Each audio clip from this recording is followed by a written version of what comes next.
Bienvenue dans cette deuxième séquence consacrée au travail de groupe. Aujourd'hui, communiquer avec le modèle de Lasswell, les 5W ou QQOQC et le QQOQCCP.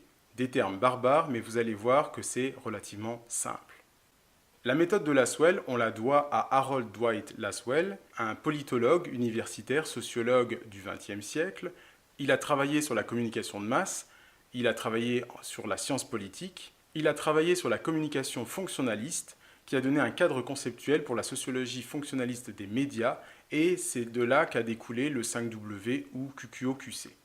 L'objectif de cette séquence est de cerner une situation de façon méthodique, d'adopter un plan de questionnement et d'apporter des réponses concrètes et précises. Encore une fois, cet outil est applicable à toute situation dans n'importe quel contexte et bien sûr applicable à tout type de réunion et technique de travail de groupe. Le principe de cette méthode, connue sous le nom de Lasswell ou 5W, c'est qui dit quoi, à qui, par quel moyen, avec quel effet. Ou encore QQOQC, qui, quoi, où, quand, comment. C'est en fait une réduction d'un questionnement sur les circonstances d'une situation. Alors je vous l'ai mis en latin, mais on va passer directement à la partie en français.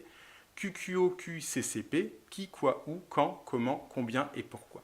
C'est un questionnement qui, en communication, est utilisé pour s'assurer que nous disposons de tous les éléments. Ça marche pour établir une action, pour un dialogue, pour une réunion. Et cet outil, il est utilisé dans le journalisme dès le début du XXe siècle et il sera redécouvert plus tard par les pères fondateurs des métiers de la qualité comme Deming. Comment utiliser cet outil? Dans la grande majorité des cas, on va utiliser le simple QQOQC, qui, quoi, où, quand et comment. Mais à des fins de suivi, c'est-à-dire notamment en gestion de projet ou en management, on va utiliser l'outil plus complet, QQOQCCP, qui, quoi, où, quand, comment, combien et pourquoi. Alors vous allez voir, à force de vous le répéter, ça va revenir. Et pour ça, j'ai une astuce, c'est QQ, c'est occupé. Donc c'est une phrase un peu triviale, un peu drôle, et ça vous permet d'avoir dans ce CQQ, c'est occupé, si vous reprenez les lettres, vous avez bien CQQ, c'est occupé.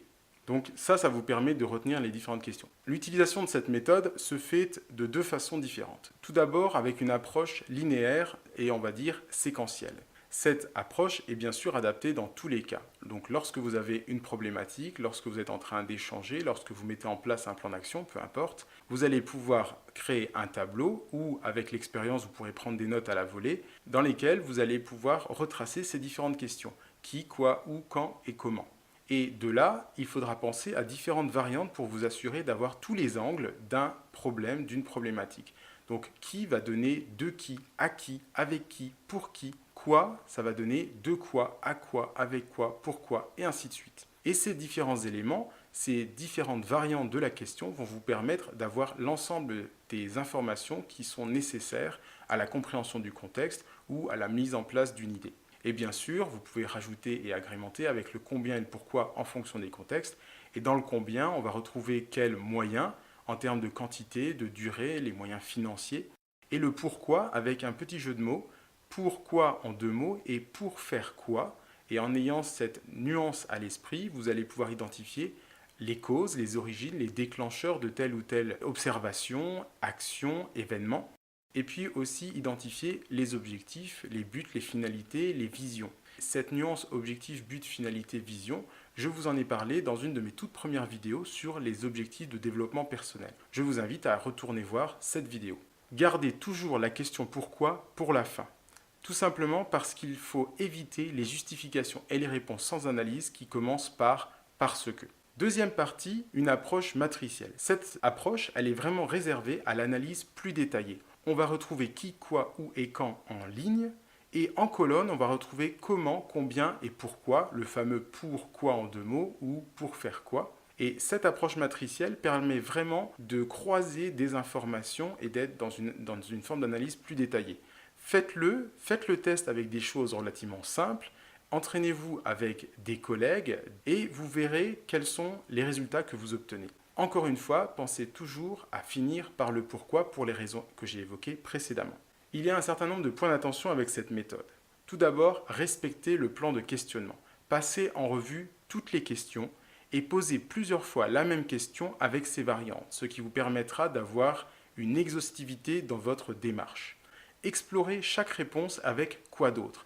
La question quoi d'autre est un outil puissant et complémentaire du questionnement. Posez-la au moins 3 fois en laissant à chaque fois le temps à la personne de réfléchir et de répondre, au moins 3 fois jusqu'à ce que plus rien ne vienne. Car cette question permet, le quoi d'autre, permet d'explorer transversalement une thématique. Ensuite, formulez des questions ouvertes. Exemple, lorsque vous travaillez sur la question du qui. Évitez étais-tu avec X. Préférez une question du genre avec qui étais-tu? Et qui d'autre? Et qui d'autre? Faites le travail avec plusieurs personnes différentes selon le sujet si possible. Cela vous permettra aussi d'avoir une vision moins subjective. Communiquez avec le modèle de Lasswell, les 5 W ou QQOQC et le QQOCCP, ou n'oubliez pas mon moyen mnémotechnique CQQ s'est occupé, va vous permettre de disposer d'une méthode éprouvée pour cerner une situation et son contexte. Ça va vous permettre de communiquer et de questionner efficacement, d'apporter des réponses concrètes et précises, de gagner en efficacité et d'utiliser l'outil dans n'importe quel contexte. Vous retrouverez d'autres séquences sur le travail de groupe et bien plus dans la playlist des micro-formations de ma chaîne YouTube. N'oubliez pas, si ce n'est pas déjà fait, abonnez-vous, partagez, laissez un commentaire, chaque action compte. On se retrouve très bientôt pour une nouvelle séquence.